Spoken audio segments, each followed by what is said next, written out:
na nosa historia contemporánea ninguén ten unha folla de servizo tan extraordinaria. Toda a súa vida e obra constitúen un inmenso legado político e cultural que é preciso administrar e divulgar, facendo que os seus ideais se fagan realidade na Galiza de hoxe. E como mostra dese recoñecemento e tamén para facer xustiza, imos levar ao próximo pleno do Parlamento de Galiza o vindeiro martes que se recoñeza de maneira legal e oficial a verdade que Castelao foi o primeiro presidente de Galiza.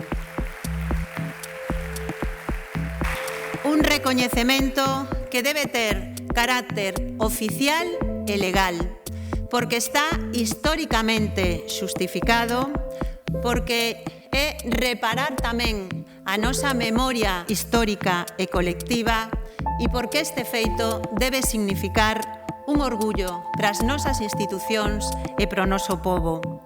Castelao non é un símbolo baleiro, nin unha estatua inerte ou unha medalla. Castelao non pode ser invocado como emblema porque en combate o seu pensamento, porque en nega que Galiza é unha nación ou porque en permite que a lingua galega sexa excluída e marxinada.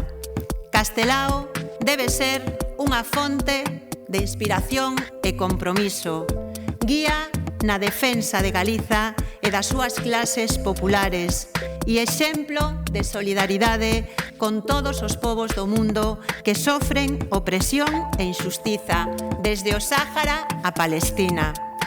Castelao estaría hoxe do lado do pobo galego que loita contra o espolio dos nosos recursos, o pobo organizado que se mobilizou masivamente contra a macrocelulosa de Altri, en defensa da Ulloa, pero tamén en defensa da ría de Arousa, que queremos volver a ver rica, productiva, saneada e tamén, desde logo, con futuro.